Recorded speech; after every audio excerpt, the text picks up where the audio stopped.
స్వరాజ్య భారతానికి 8 దశాబ్దాలు, గణతంత్ర భారతానికి 77 ఏండ్లు. కానీ స్వరాజ్యం నేటికి సురాజ్యం కాలేదు. గణతంత్రం దేశ ప్రజలకు ఫలప్రదం కాలేదు.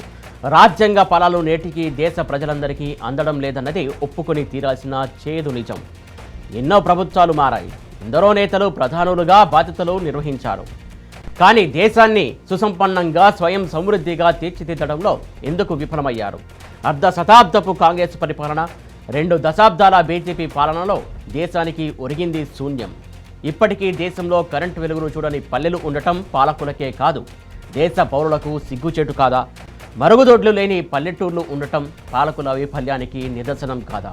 కొత్త నేతలు సరికొత్త నినాదాలతో ముందుకొచ్చినా ఈ దేశం మాత్రం ఎందుకు ముందుకెళ్లడం లేదు? సర్వతోముఖాభివృద్ధి సాధన దిశగా పాలసీల రూపకల్పనలో దేశ నాయకత్వం ఎందుకు విఫలమవుతున్నది? 77వ గణతంత్ర దినోత్సవం సందర్భంగా దేశ ప్రజల అంతర్మథనం నుంచి వస్తున్నటువంటి ప్రశ్నలు ఇవి.